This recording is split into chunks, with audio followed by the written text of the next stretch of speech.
Hi, I'm back again. I keep trying to. I might have to turn that off because it's a bit too bright. So look what YouTube gave me. YouTube gave me a neon YouTube sign.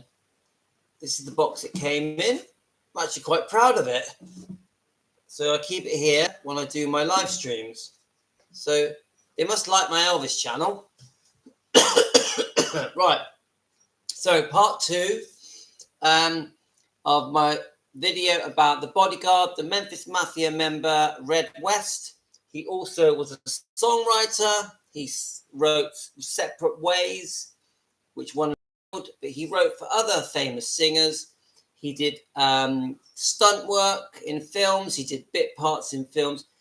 I've seen a few films of him that were made around 2010. He actually wasn't a bad actor. He, I think, was a year above Elvis Presley in Hume's High. And the famous story is that he came into the toilet at Hume's High and there were a group of boys about to cut Elvis's hair because they didn't like the fact that Elvis's hair was different and Elvis dressed in a different style. And Red West walked in and stopped them. They were too scared to stand up to Red West because Red West was known as the football star, and he also did boxing, and Red West just wasn't scared, so they weren't going to stand up to Red West, and Elvis never forgot what Red West did for him, and really for his whole life. And Elvis really did appreciate if someone helped him, especially before he got famous, because Red West was never to know that Elvis would one day go on to become this massive star around the world. So I have to take my hat off to Red West for defending Elvis and for no gain, just because he was a nice guy. I've always liked Red West. I've seen many of his interviews. I've seen Red West crying in interviews. I know that they wrote the Tell-All book, which upset many Elvis fans, and I'm unhappy that this book was ever written. It had many things in it that shouldn't have been said. I also think the reasons for writing the book weren't just to prevent him or to try and stop him overtaking the prescribed medications and the different pills. But I think there was a bit of bitterness and there was a bit of jealousy and envy and revenge there. And yes, on top of that, they were unhappy with how they had been dismissed by Vernon Presley, because Vernon had some lawsuits happening to do with fans that have been mishandled. I think there was more than one. And Vernon basically just thought it was time for them to go. He said that he had given them some warnings, but they still carried on being too rough with some of the fans. And from what I'm reading, he only gave them a week's notice or a month's notice, and they were fuming. And Red West is known to say that he went from being a boy to a man to a middle-aged man with Elvis, and was gutted when Elvis' father had sacked them all and said he was going to write a book and tell his story about his life with Elvis. So, don't forget, kids, we're going to be a bit quiet. So let's just start looking into Red West. Now, I just want you to know, guys, I do like Red West. So I'm definitely not here to paint Red West out to be a bad guy, but I want to be honest, and I'm just going to read it through. He's got quite an interesting past and life. So I'm just going to type in Red West, and we will see what comes up. So very quickly here, Robert Gene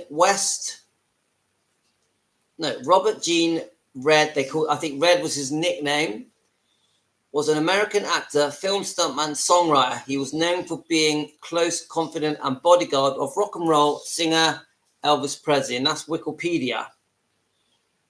Let's keep going, see what comes up. So, he was born March the 8th, 1936, and he died July the 18th, 2017. He was an American actor, film stuntman, songwriter. He was known for being close, confident to Bodyguard and rock and roll singer Elvis Presley. Upon his firing, he wrote the controversial book, What Happened? Elvis, What Happened? A tell-all book about Elvis, co-written with a Rupert Murdoch journalist. I never knew that. So one of Rupert Murdoch's journalists helped Red West write this book, and it was published in May 1977 in the UK and later in the USA 2 weeks before Elvis Presley's death on August 1977. Here's a later picture of Red. Oh, you can't really see that, but the lighting's no good, is it, in here for that?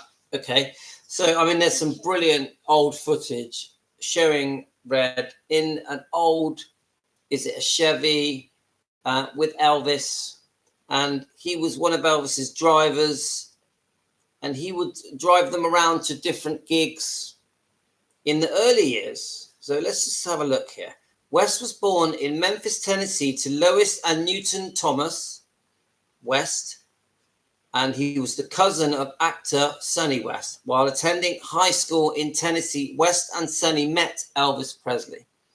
An excellent athlete, a U.S. Marine, West played football for his high school and junior college and Jones County Junior College teams, and was a boxer in the Golden Gloves Championships. In 1961, West married his wife, Pat Boyd, and who was Elvis's secretary. Together, they had 2 children. Right, West collaborated with Elvis Presley on 2 songs in 1961 and 1962, which Elvis got a token credit on. That's Someone You Never Forget and You'll Be Gone. That Someone You'll Never Forget is the final track on the 1962 album Potluck. The song was released as a 45 RPM B single in 1967 and features on the Artist of the Century compilation You'll Be Gone, is a bonus track on Girl Happy soundtrack LP. West co-wrote If You Think I Don't Need You with Joey Cooper for the motion picture Viva Las Vegas. I never knew that. Never knew that. He teamed up with Joey Cooper again on I'm a Fool with Ricky Nelson and recorded, which was later a hit for Dino and Desi, the Billy Dean Paul partnership. Not sure who that is, to be honest with you. West co-wrote the song Separate Ways, and I love Separate Ways. It is one of my top 3 favorite Elvis songs. That song, and it's all over YouTube. I love that song. It really moves me, and I think it moves Elvis as well, because when he's rehearsing it, the way he shakes his head to it, it really touches something here in Elvis. I really believe that. Do you guys like Separate Ways? I could sing it to you, but I'm not going to. Right, If You Talk in Your Sleep with Johnny Christopher, and then we have Promised Land. Red wrote If Every Day Was Like Christmas, recorded by Presley in 1966. My God, he did more than I thought. In addition to writing for Elvis, Red had songs recorded by Pat Boone, Rick Nelson, Johnny Brunette, Johnny Rivers, Dino and Desi and Billy, Petula Clark. I didn't know that. This is all a surprise to me. Gary Puckett and the Union Gap, Andre Kostelanetz and his orchestra, and Little Milton, amongst others. Wow. Elvis's entourage and firing. In 1976, West was criticized in the media for his involvement in a series of heavy-handed incidents with fans in Las Vegas. Elvis' father fired West and his cousin Sonny and his bodyguard David Hebler. And I think it's well known that they wrote the book.